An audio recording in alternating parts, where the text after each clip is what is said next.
ગત રોજ અમદાવાદ મુકામે રહેતા મોડાસા કસ્બા અમદાવાદ ગ્રુપના સભ્યો દ્વારા ઈદ મિલન કાર્યક્રમનું આયોજન કરવામાં આવ્યું હતું, જેમાં મોડાસાથી પીરે તરીકત જનાબ અબ્દુલ કાદિર સૈયદ સાહેબે તેઓના ભાઈઓ સાથે હાજરી આપી હતી.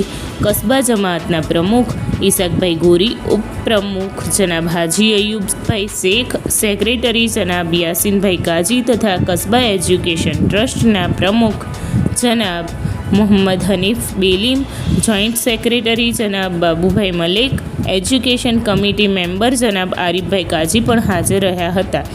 અમદાવાદ મુકામના મોડાસા કસ્બા અમદાવાદ ગ્રુપના પ્રમુખ જનાબ સાબિરભાઈ ગોરી, જનાબ ફઝલભાઈ મલેક, જનાબ મોહમ્મદ યુનુસ ગોરી, જનાબ અલ્તાફભાઈ ગોરી, જનાબ અસલમભાઈ કાજી પણ હાજર રહ્યા હતા. બાળકોમાં શૈક્ષણિક વ્યાપ વધે તેમજ આરોગ્ય બાબતે મદદરૂપ થવા તેમજ હોસ્ટેલ બાબતે ચર્ચા કરવામાં આવી.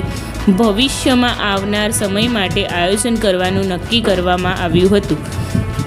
ગોરી મોહમ્મદ યુનુસ અને સોહેલ બોરડિયાએ પ્રોગ્રામનું સુંદર આયોજન કર્યું હતું. રામોલ 24 ન્યૂઝ, અમદાવાદ.